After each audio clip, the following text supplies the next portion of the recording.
네, 오늘은 파리올림픽 개막식의 후반부 얘기를 할 건데요. 그냥 통째로 후반부 전체가 다 박애의 확장입니다. 이 박애의 역부를 청산을 하고 올림픽 정신과 박애를 이어보려고 했지만 잘 안 됐어요. 오늘 얘기가 좀 기니까 이 바쁘신 분들은 구간별로 시간 적어놓은 거 참고를 하시고요. 오늘 구성은 이렇습니다. 예, 일단 박애의 업보가 뭔지 그리고 청산 시도를 어떻게 하려고 했는지 얘기를 할 거고요. 근데 그만 루브르에서 업보핌을 발사를 합니다. 그리고 세 번째로는 개막식과 폐막식에서 수미상관의 연출을 보여주는 부분이 있어요. 근데 이제 루보르 빔에 맞아가지고 잘 안 드러납니다. 네 번째로는 여성연대와 그 추가 업보가 드러나는 게 있어서 그걸 말씀드릴 거고요. 그다음에 성소수자 무대의 이중성이 있어요. 그러니까 말 그대로 한 겹이 아니라 두 겹의 얘기가 있습니다. 그리고 마지막으로 이 볼드모트 같은 위기의 정체. 뭔지 모르겠는 어둠과 위기 얘기를 하는데 말을 안 하는 사정이 있는 것 같아서 저 나름대로 추측을 좀 해봤어요. 그래서 일단 가게부터 볼게요. 음, 가게를 제가 자유평등이랑 떼서 따로 보는 이유가 파리올림픽이 개막식과 폐막식에서 이 박애 정신의 저변을 좀 넓히고 올림픽과 이렇게 연결을 하려는 시도를 합니다. 왜냐하면은 박애라는 단어의 의미 자체가 시대마다 계속 바뀌고 있거든요.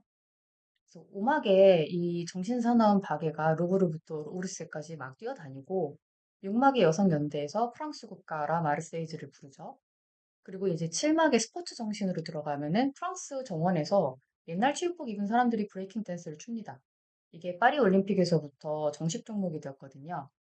그리고 이제 8막의 축제에서 성소수자들과 디오니소스를 보여주면서 그 제가 볼 때는 상당히 진부한 전복을 좀 시도를 했고요. 그다음에 이제 9막에서 정확히 밝히지 않는 그 어둠을 보여준 다음에 10막에서 이 박애의 가치를 오름기에 담아서 올림픽을 부활시킨 쿠베르탄과 전 세계의 기술을 보여줍니다. 네, 여기에 이름이 연대인 게 좀 중요한 이유가 있어요. 아무튼 뭐 이렇게 사실은 다 박애였어. 뭐라고 하는 것 같은데 관객들에게 전달이 안 됐다는 게 좀 치명적인 문제죠. 그 특히 오막 박애를 저는 정말 최악으로 생각을 안 하고 만들었다고 생각을 했고요. 오히려 좀 과거의 업보를 회피하지 않았나 그런 생각이 들었습니다. 왜 이랬는지 이해를 하려면 이제 좀 여기에 녹아있는 프랑스 대혁명 때부터 현재까지에 이르는 아직 해결이 좀 다 안 된 박애의 업보를 봐야 돼요. 박애의 업보. 박애가 뭘까요? 네. 넓을 박자에 사랑 애자를 쓰고요. 이런 걸 보면 대부분은 인류애를 먼저 떠올릴 거예요. 뭔가 아주 조건 없고 자비로운 아가페적인 사랑 이런 거. 근데 이제 사실 박애는 아주 오래전에 일본에서 잘못 번역한 단어예요.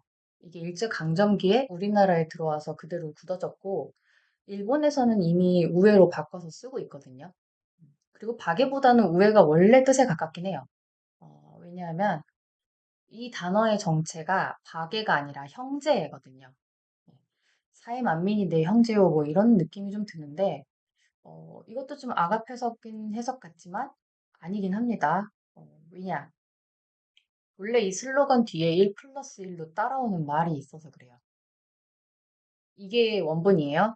자유, 평등, 형제, 그리고 뒤에 뭔가 좀 더 써져 있죠. 자유와 평등, 형제가 아니면 죽음을 이런 뜻입니다. 이 여기서 형제는 왕에 대항해서 그 혁명을 함께하기로 결의한 대의로 맺어진 그런 형제예요. 그러니까 이제 프랑스인이 아닌 외국인이어도 자유와 평등을 위해서 함께 싸운 사람은 다 형제로 포용할 수 있습니다. 근데 문제는 그 말은 자유와 평등을 억압하는 적이 존재한다는 뜻이잖아요. 이 형제에는 이런 사회관을, 적이 존재하는 사회관을 내포를 하고 있었어요.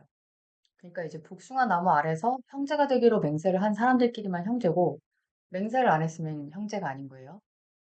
이 표어를 만든 걸로 추정되는 사람이 바로 로베스피에르입니다.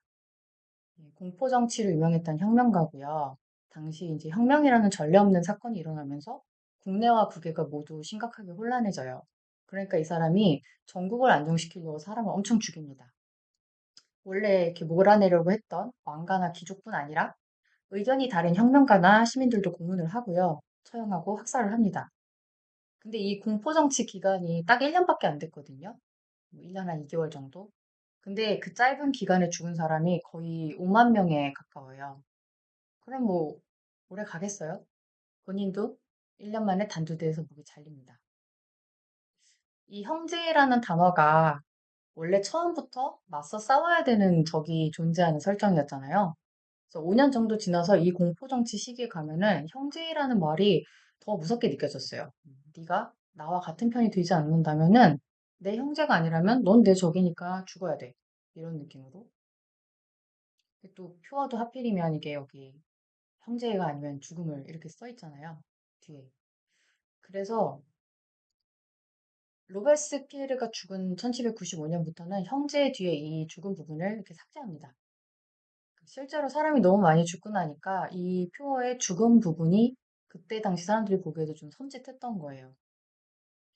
근데 이때 형제가 아니어서 죽은 사람 중에는 말 그대로 성별이 형제가 아니어서 여자라서 죽은 사람이 있습니다. 올랑푸드 구즈. 어, 그 시민들의 동등한 연대에 여성도 좀 끼워달라라고 해서 사용을 당했고요. 파리올림픽에서 여성 의인들 동상에 올라갈 때 제일 먼저 등장을 하고 있어요. 어,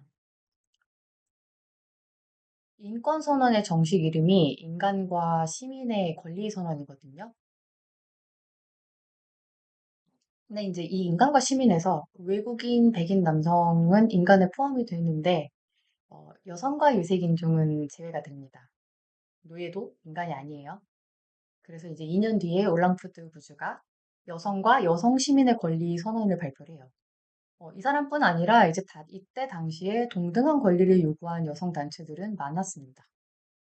왜냐하면은 여성들도 혁명에 기여를 많이 했거든요. 인권 선언이 모두 다 그렇게 얘기를 하잖아요. 사람은 태어나면서부터 모두 자유롭다. 그리고 이제 선거권은 생명 같은 그런 권리다. 이렇게 얘기를 하는데 갑자기 너는 사람이 아니라고 하니까 여자들도 좀 억울하지 않겠어요?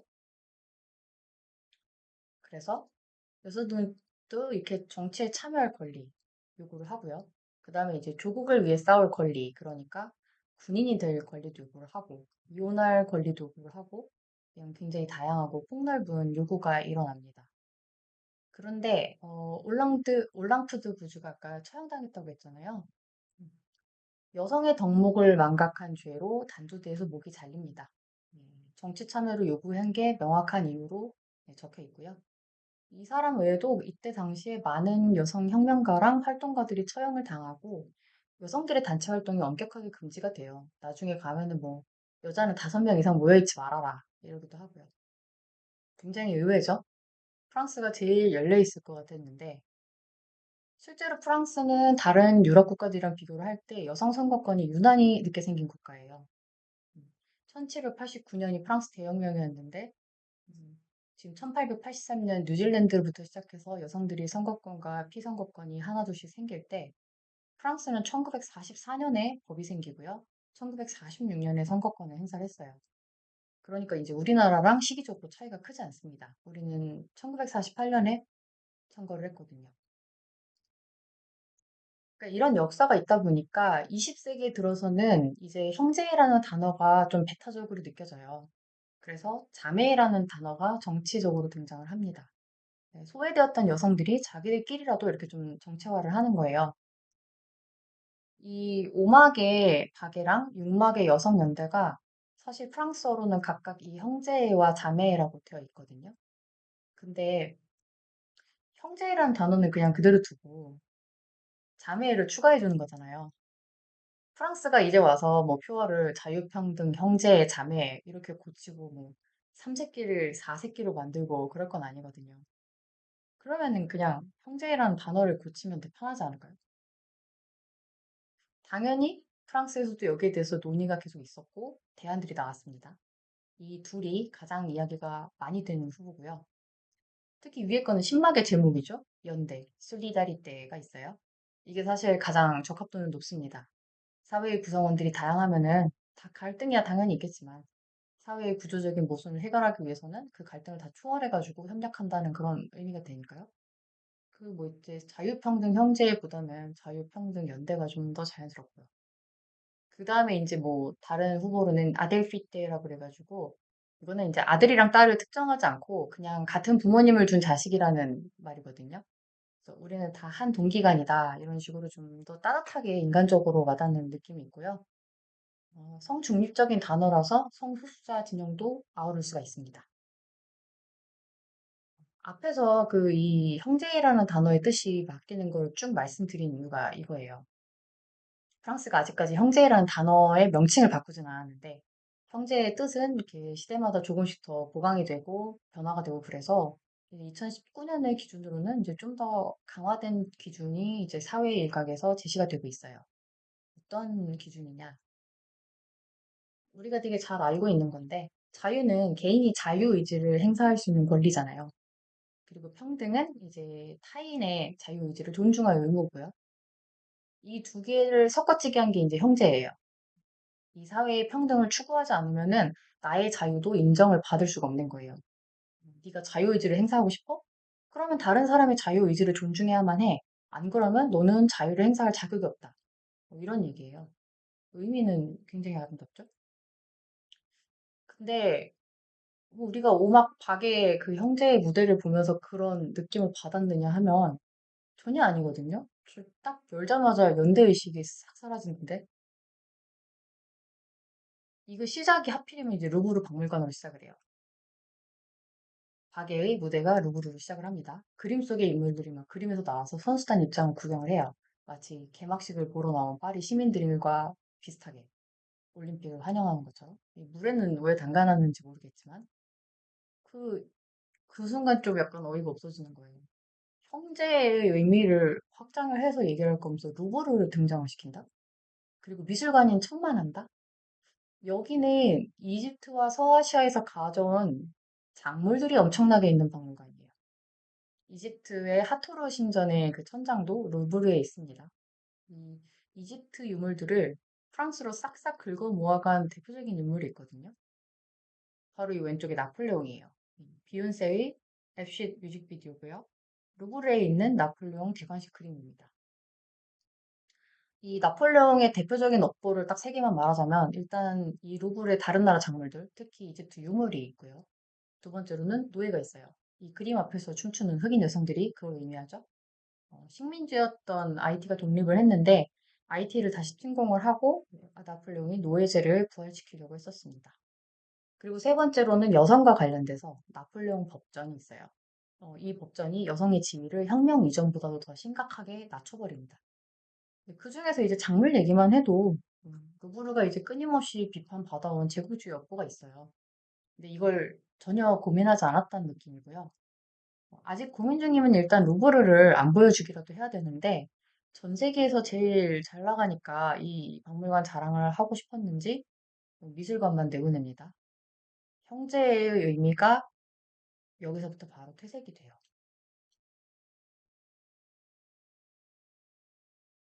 근데 뭐 제가 볼 때 박의 무대에서 핵심 파트는 사실 이 다음 파트라고 생각을 하거든요. 왜냐하면 폐막식에서도 이 다음 파트의 주제를 반복을 해요. 루브르를 이렇게 지나고서 다음 장면에서는 오르세 미술관으로 연결이 됩니다. 프랑스 영화랑 SF 장르의 전통을 가지고 프랑스의 이 항공 우주력으로 연결을 해내요. 이 장면들은 이제 성화대랑 폐막식으로도 테마가 연결이 되거든요. 이제 보면은 프랑스가 세계 최초로 영화라는 것도 만들었고 SF 장르도 세계 최초로 만들었어요. SF 문학의 아버지라고 하는 프랑스 작가가 줄 베른이고 이 영화는 조르주 멜리에스의 영화는 줄 베른의 지구에서 달까지가 원작입니다. 그리고 이제 하늘로 사람을 올려보낸 최초의 인물도 프랑스 사람이에요. 예, 몽골피해 형제라고 그래서 아예 혁명 전에 일어났던 사건이죠. 이 열기구가 성화대로 또 연결이 이렇게 되잖아요. 성화대 올림픽 성화가 하늘로 떠올라서 계속 떠 있었죠. 그리고 이런 하늘을 난다는 거는 한계를 초월하고자 하는 인간의 이상을 상징하기도 하거든요. 그래서 이제 인류가 하늘뿐 아니라 우주로도 나아갔습니다. 이거는 프랑스의 우주 정거장에서 바라본 열기구 장면이고 그게 연출이 되고요. 프랑스는 유럽 국가 중에서 그 우주 분야 진출이 가장 빠른 국가라고 알고 있어요. 프랑스 공군 이름도 항공우주군이라고 합니다. 그리고 이 우주 이야기가 폐막식에서 골든 보이저로 연결이 돼요. 이 올림픽이 사라진 미래의 피폐한 지구에 우주선이 도착을 합니다. 보이저는 미국에서 쏘아보낸 그 우주선 보이저가 아니고요. 이 보이저란 단어가 이제 항해자, 탐험가 그런 뜻이거든요. 이 가운데 인물이 마치 SF의 크리처 같으면서 루이 14세를 합한 것 같은 이 비주얼로 나오는데 이 사람이 금색이라서 골든 보이저라고 하고요. 이 골든 보이저가 올림픽을 복원하죠. 이거는 사실 개막식에서 9막과 10막을 합해서 재현하는 거예요. 네. 9막에서는 뭐 시대의 어둠으로 고통받는 사람이 나온 다음에 센강의 여신이 오른 게 여기사가 돼가지고 쿠베르탱부터 해서 올림픽 역사가 나오고 참가팀들 깃발이랑 다 같이 이렇게 행진을 하거든요. 무슨 분위기인지 모르겠지만 아무튼 위기인데 전 세계적인 연대로 이겨내자. 그래서 폐막식의 골든 보이저도 이 올림픽이 사라진 미래의 지구에 와서 그러니까 평화의 제전이 사라진 되게 디스토피아적인 지구죠. 거기에 와서 올림픽을 다시 만들어냅니다. 예, 폐막식에서 이렇게 오른기가 떠올라요. 일종의 수미상관이에요. 결국 올림픽 정신을 말하는 거거든요. 스포츠를 통해서 막 심신을 함양을 하고 그 국적과 인종과 여러 가지 다양한 차이도 극복을 하고 페어플레이하고 연대를 해서 세계 평화를 이루자. 네, 프랑스의 형제의 정신하고도 좀 닮아 있다. 이렇게 볼 수 있어요. 뭐, 언젠가 올림픽이 사라지는 암울한 미래도 올 수 있겠지만, 우리가 그런 날이 오더라도 프랑스인인 쿠베르탱이 올림픽을 봉헌했던 것처럼 꼭 이런 정신을 복원하자. 뭐, 그런 엔딩입니다. 근데 이게 개막식에서는 루브르 얘기를 이 앞에서 해가지고 굳이 맥락을 흐렸는데, 개막식에서 열기구 뜨고 막 이러는데 다시 뒤에서 루브르 얘기를 계속해요. 기껏 열기구를 그 우주에서 관측을 하고 났더니 센강의 강물 속에서 미니언즈가 관측이 되고 미니언즈가 아까 루브르에서 모나리자 그림을 훔쳤거든요. 그 와중에 선수단 계속 입장하고 피아니스트 캉토로프가 센강에서 비를 다 맞아가면서 이 작곡가들 프랑스 작곡가들의 클래식 음악 연주하고 모나리자가 강위에 떠올라요. 그리고 여성연대로 넘어가요. 전혀 매끄럽지가 않죠. 루브르를 못 잃어가지고 이 여성연대로 오면은 또 문제가 있습니다. 네, 업보 이벤트가 좀 추가로 발생을 해버려요. 이 무대에선 형제 얘기를 이 사람들이 하고 올림픽 업보가 추가되는 건 신경 좀 안 썼다는 느낌이 있어요. 이 동상들이 올랑푸드 구주부터 시작하는 이유는 앞에서 말씀을 드렸죠. 형제에 받아들여지지 않았던 여성 인권 문제. 그 인권이 보장되어야 했던 그 다양한 분야에서 두각을 드러냈던 그 프랑스 여성 10명의 동상이 올라옵니다. 이 여성들의 면면을 보면 이렇게 할 만해요. 위인이에요. 특히 이 알리스 밀리아. 이 사람은 1922년에 최초의 여성 세계 경기를 조직한 사람이에요. 왜 했냐면 올림픽에서 여성 육상 선수들을 안 받아주니까 너네가 좀 보고 이거를 받아줘라 해서 쇼케이스처럼 따로 만든 거예요. 근데 이게 성평등 올림픽하고 연결이 되면은 그 쿠베르탱의 역보도 좀 청산을 할 수가 있죠. 이번 올림픽이 처음으로 남녀 선수 동수를 기록을 했거든요. 이게 왜 성평등이야라고 하시면 그게 이제 쿠베르탱의 업보하고 연관이 있어서 그렇습니다. 쿠베르탱의 업보가 정확히 뭐냐? 네, 쿠베르탱은 근대 올림픽을 만든 사람이죠. 프랑스 사람이고 남자고 그리고 정말 멋있는 말을 했습니다. 모든 스포츠는 모든 사람을 위해 존재한다.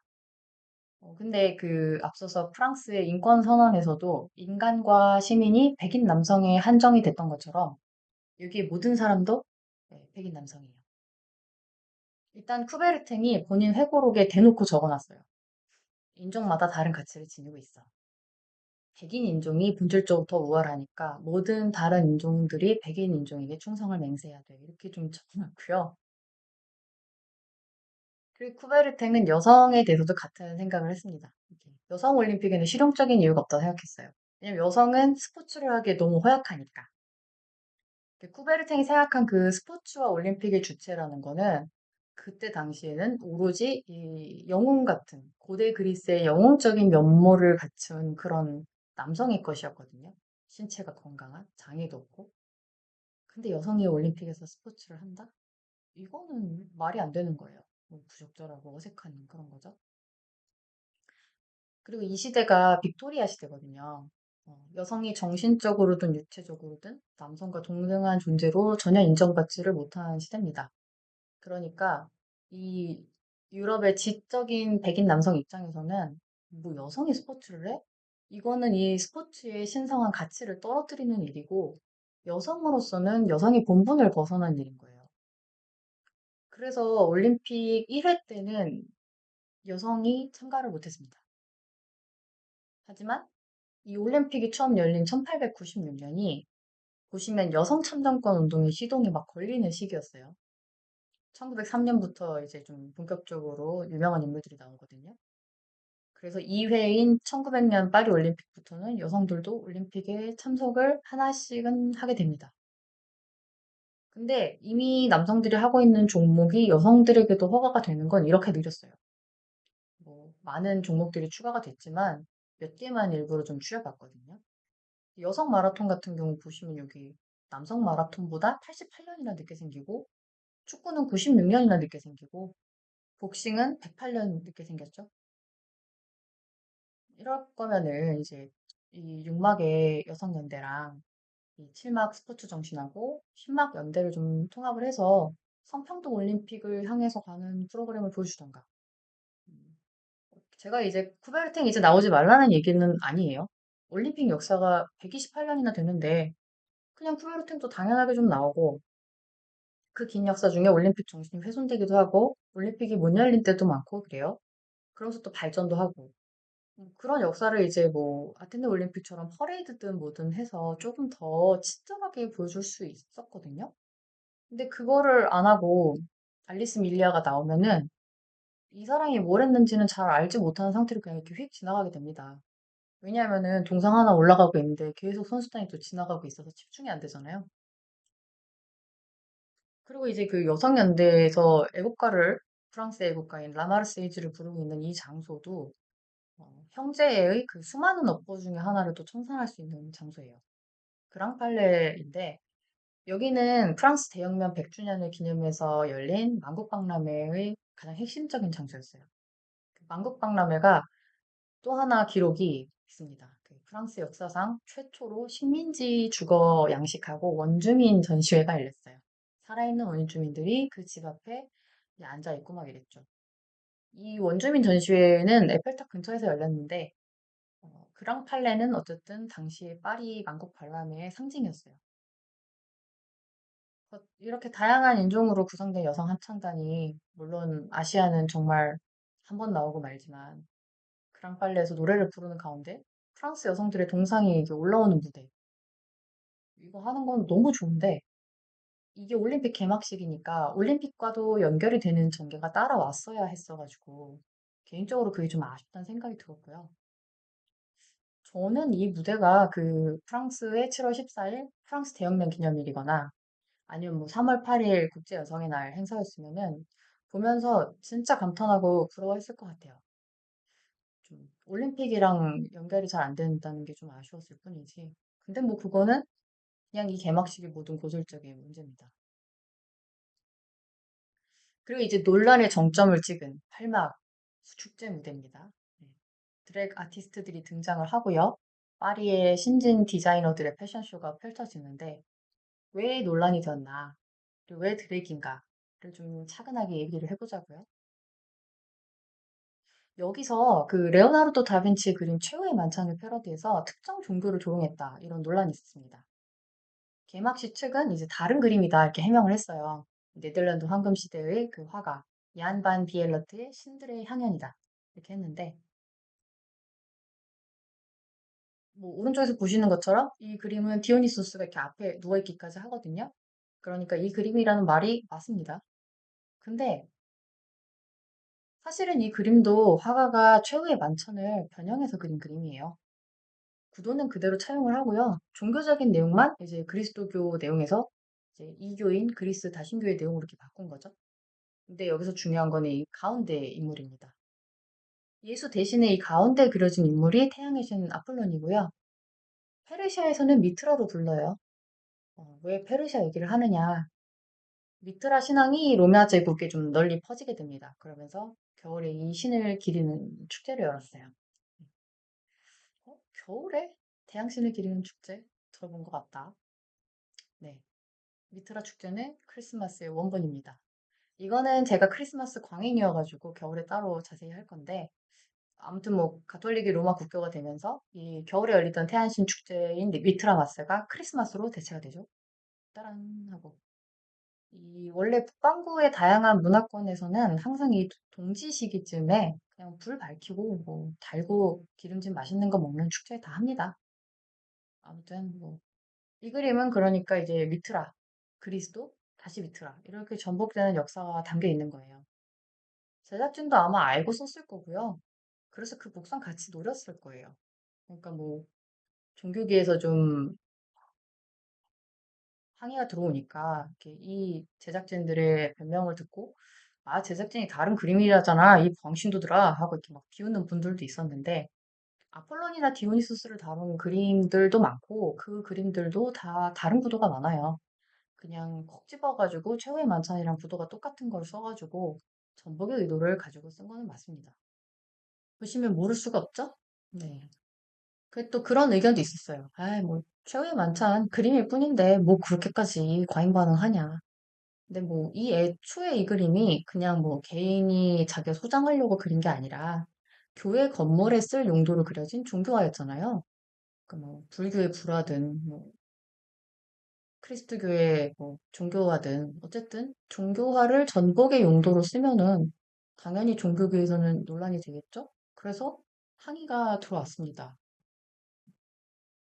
항의가 들어올 수밖에 없는 게 왜냐면 여기 바쿠스가 등장을 해가지고 이 무대는 바쿠스가 등장하면서 완성이 돼요. 왜냐하면 바쿠스가 경계를 허무는 신이거든요. 뭐 어떤 경계냐면 뭐 삶과 죽음의 경계, 여성과 남성의 경계, 뭐 이성과 광기의 경계. 이런 원래 현실에서는 경계가 되게 명확하게 지어진 거. 그런 거를 갖다가 다 허물어버리고 모호하게 만드는 신이에요. 그래서 이 장면은 이제 그리스도교가 정해둔 사회적인 성의 경계가 바쿠스의 등장과 함께 자연스럽게 이렇게 허물어지고 속박이 풀리는 거죠. 그리고 고대 그리스와 로마에서 이 바쿠스의 축제가 있었는데 굉장히 무아지경의 과격한 축제이고요. 과음하고 난교하고 뭐 갖가지 폭력 사태가 발생하는 게 특징입니다. 그래서 이제 사회에 폐단이 많으니까 나중에 뭐 원로원에서 금지하고 막 그래요. 그리고 이제 이 바쿠스가 부르는 이 필립 캐테린이라는 그 가수가 부르는 노래 가사가 나름 의미가 있어요. 근데 이걸 자막을 안 붙여주면 우리가 이 내용을 어떻게 알아요? 여기서 또 프랑스어 이슈가 발생을 합니다. 내용 보시면은 뭐 우리가 다 벗어버리면 전쟁도 없을 거고 부자도 가난하니도 날씬한 사람도 뚱뚱한 사람의 구분도 없이 그냥 한 사람의 발가벗은 인간, 자연으로서의 인간일 뿐이다. 이런 내용이에요. 어떻게 보면은 좀 이 무대 뒤에 연주되는 그 존 레논의 이매진과 무드가 좀 비슷한 가사인데 이 노래 가사처럼 좀 가수분이 너무 많이 안 걸치고 나와가지고 이 시각적인 충격이 모든 걸 좀 앗아가 버린 느낌이 있죠. 근데 이 최후의 만찬이 워낙에 유명한 작품이잖아요. 그래서 이 작품이 세상에 나오고 지금 거의 900년이 넘어가는 이 기간 동안에 창작자들이 뭔가 전복을 하고 싶다. 이러면은 그때마다 이걸 사골처럼 갖다 썼어요. 이 당장에 제일 가까운 예로는 뭐 2018년에 아리아나 그란데가 MTV의 그 비디오 뮤직 어워드였나? 거기서 했던 무대도 있고요. 사실 이 신들의 향연 그림도 그 중에 하나죠. 그래서 저는 이, 이 최후의 만찬 그림을 쓰는 게, 아, 너무 지겹다. 이걸 또 해? 틀에 박혔구만. 막, 뭐 그런 생각을 하면서 봤었어요. 그래서 여튼, 이 최후의 만찬과 신들의 향연, 논란의 진위와 의도는 뭐 이랬을 거라고 보고요. 근데 왜 드랙 아티스트들이 성소수자 대표로 나왔나? 이 드랙 퍼포먼스의 핵심이 이게 굉장히 과장된 분장입니다. 아이라인이든 뭐 속눈썹도 엄청 진하게 그리고, 그렇죠? 뭐 몸도 많이 드러내고, 이렇게 장식도 많고, 이런 것들이에요. 이 사회에서 그 여자는 이런 모습이다, 남자는 이런 모습이다. 이렇게 좀 성역할로 정해진 남녀의 그 비주얼이 있잖아요. 그거를 아주 이제 과장을 하고 극대화해서 분장을 하는 거죠. 그리고 이제 자신이 신체적으로 타고난 성과 다른 성으로 바꿔서 분장을 해요. 그래서 이걸 보여준 것 같아요. 왜냐하면 성소수자를 형제에 편입시키는 무대를 하고 싶은데 시각적으로 확실하게 보여줄 수 있는 거는 드랙 퍼포먼스밖에 없거든요. 그래서 선정이 된 것 같아요. 왜 이것밖에 못 보여주냐면 그 외의 성소수자는 이성애자하고 눈에 보이는 차이를 이렇게 드러내서 보여줄 수가 없어요. 그냥 평범한 일반 사람이니까, 일반 시민이니까. 프랑스가 2013년에 동성혼을 법제화한 국가거든요. 그러니까 이제 결혼하고 싶은 사람은 상대의 성별과 관계없이 결혼하고 애도 낳고 살아요. 이 오른쪽에 있는 분들은 우리나라의 이제 동성부부 분들인데 아래쪽에 여성 커플 분들이 프랑스에서 거주를 하셨었고 벨기에에서 정자 기증 받아서 아이도 출산을 하셨습니다. 커밍아웃을 그 프랑스에서 했는데 그 상사가 반응이 그래 애는 낳을 거지 뭐 이렇게 해가지고 좀 놀라쳤다고 해요. 그래서 그리고 뭐 이제 이쯤에서 말씀을 드리자면은 저는 꽤 독실한 가톨릭 신자입니다. 천주교예요. 그리고 이제 저의 솔직한 감상은 이 무대 퀄리티 구려요. 7막이랑 스포츠 정신이랑 이 8막의 축제가 아무 연결이 안 되잖아요. 그 개막식의 모든 무대가 그렇긴 한데 이 무대도 왜 하는 건지, 형제인지, 뭔지 뭐 봐도 알 수 없게 만들어 놨거든요. 하지만 뭐 성소수자 소재? 할 수 있지? 왜 못해? 그렇게 생각합니다. 그리고 이제 올림픽이랑 관계된 성소수자 이슈로는 트랜스젠더 선수가 있어요. 이 트랜스젠더가 2004년부터는 올림픽 출전이 허용됐습니다. 근데 이게 규정이 되게 엄격해져가지고 올해 파리 올림픽에는 아예 그 참가한 선수가 없었어요. 여기 여성 복싱 금메달리스트가 알제리 선수 이마네 칼리프인데 이 사람이 뭐 트랜스젠더다, 아니다, 인터섹스다, 뭐 간성이다, XY 염색체가 있다 이런 거 막 알려졌거든요. 근데 잘못 알려진 거고요. 근거 없는 루머라고 이제 다 밝혀졌습니다. 그리고 이제 뭐 첨언을 좀 하자면 제가 정체성 당상자는 아니라서 언급이 좀 조심스럽지만 혹시라도 뭐 틀린 부분이 있다면은 관계자분이 말씀해 주시면 더 좋고요. 드랙 아티스트가 제가 아는 한에서는 동성애자나 트랜스젠더의 동의어가 아니에요. 이런 얘기 들으면 그게 그거지 이렇게 화를 내실 분들도 있는데 그건 무슨 말이냐면 사과는 과일이니까 모든 과일은 다 사과야. 이런 말이랑 똑같아요. 그러면은 여기서 이제 이런 반박을 들었을 때 내가 왜 그런 걸 알아야 돼? 난 이런 거 싫어. 막 이렇게 생각하실 분들이 있는데 왜 알아야 되냐면요. 뭐 고대에도 그렇고 지금도 그렇지만 사람이 같은 사람을 죽이지 않기 위해서 알아야 된다고 생각을 합니다. 예. 알아야 상대가 같은 사람으로 보이잖아요. 프랑스가 동성혼 법제화는 됐는데 혐오자들이 여전히 혐오범죄 저지르고 사람 때리고 막 죽일 것처럼 하고 다닙니다. 아무튼 뭐 이 무대는 무대가 구린 거지 소재가 잘못된 건 아니다. 근데 이렇게 무대를 잘 못하시면은 모리에가 증오를 부르니까 다음번엔 좀 더 전달력을 높여서 잘 하셨으면 좋겠고요. 네. 자, 이게 마지막이에요.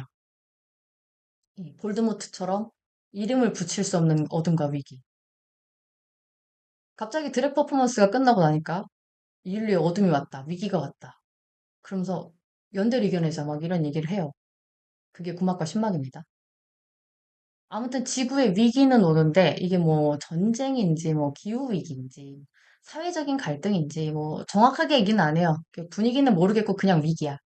막 젊은이들이 괴로워하면서 막 춤을 추고 갑자기 이제 호련이 센강에 그 가수가 이렇게 나오면서 존 레논의 이매진을 부릅니다.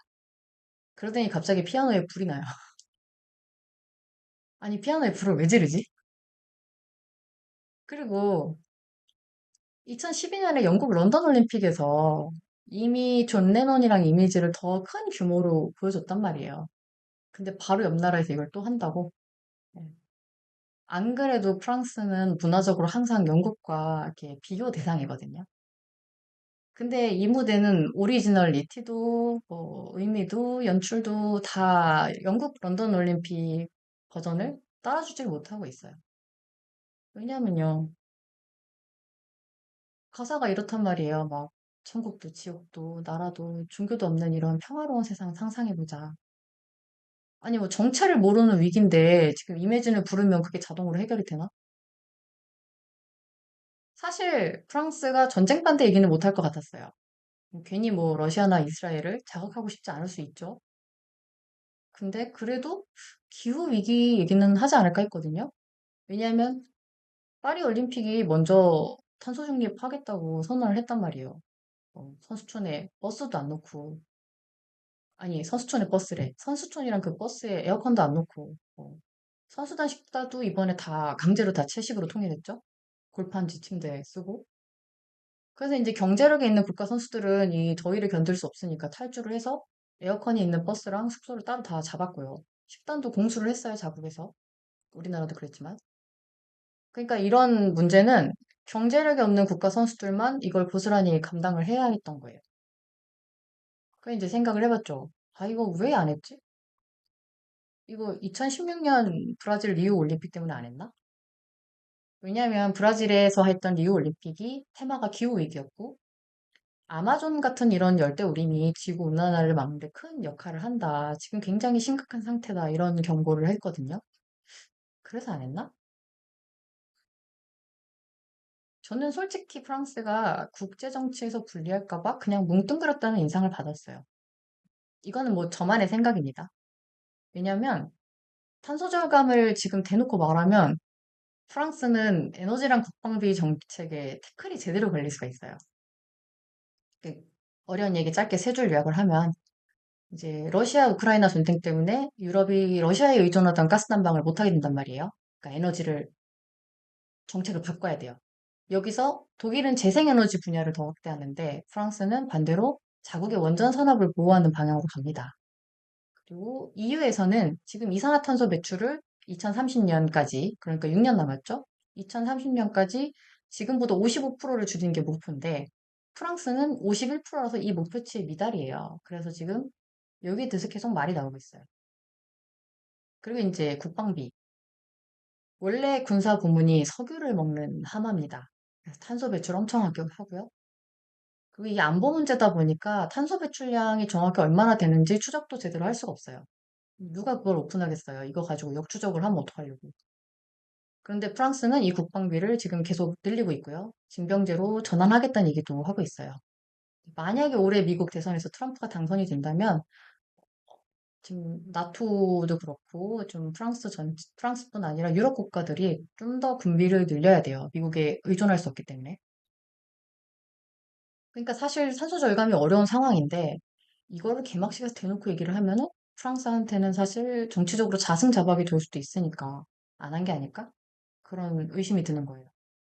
어차피 뭐 대회 운영이라는 거는 그 화면의 밖에서 이루어지는 거고 그리고 오히려 그 올림픽에서 이렇게 절감했다. 그러고 이유한테 얘기할 수도 있는 건데 개막식에서 보여주면 이게 기록이 시각적으로 남아버리잖아요. 그러니까 이 신막에서 구막이죠. 무슨 위기인지 자세하게는 말은 못하겠지만 아무튼 함께 형제로 연대해서 이겨내자. 뭘 이겨내야 되는지 모르겠지만 뭐 이렇게 약간 뭉뚱그린 게 아닌가 그런 생각이 들었습니다. 이렇게 형제라는 이름의 한계를 연대로 더 넓히려는 그 시도를 했다고 보여지고요.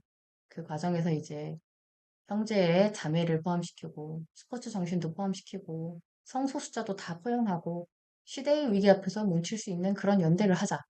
이런 개념으로 좀 전환을 해보고자 한 것 같은데 뜻은 참 좋았거든요. 근데 무대마다 의미 전달도 거의 잘 안 됐고 무대끼리 유기적인 연결도 전혀 안 됐고 그래서 이걸 왜 하고 있지 하고 잘 이해할 수 없는 좀 그런 피곤한 후반부였다고 저는 느꼈습니다. 제가 어릴 때부터 개막식을 아주 열심히 챙겨보는 이유가 있는데 올림픽을 유치한 그 도시와 국가가 어떻게 올림픽 정신을 갖다가 소화하고 그 구현해내서 사람들한테 보여주는지 이거를 확인하려고 좀 보고 그래요. 뭐, 저의 개인적인 생업과는 관계가 1도 없지만, 올림픽 정신이라는 게 이제 좀 이제 와서는 현실적이지도 않고, 어떤 분들은 뭐 위선이라고도 하고 하는데, 이 사람이 척이라도 하고, 위선이라도 좀 떨고, 뭐 그런 노력을 좀 해야 되지 않나? 그렇게 생각하거든요. 이걸 뭐 올림픽 기간에 올렸으면 좋았겠지만, 제가 좀 개인적으로 바빴고, 살풀이 있는 중 근데 해야겠어가지고, 늦게라도 올렸습니다. 우리나라가 뭐, 2036년에 서울 올림픽을 목표로 도전한다는데, 개인적으로 안 했으면 좋겠고요. 저희 방구석 오타큐 발표회는 여기까지입니다. 다음에 또 주절거리 게 있으면 돌아올게요. 끝! 구독, 좋아요, 알림 설정 부탁해요.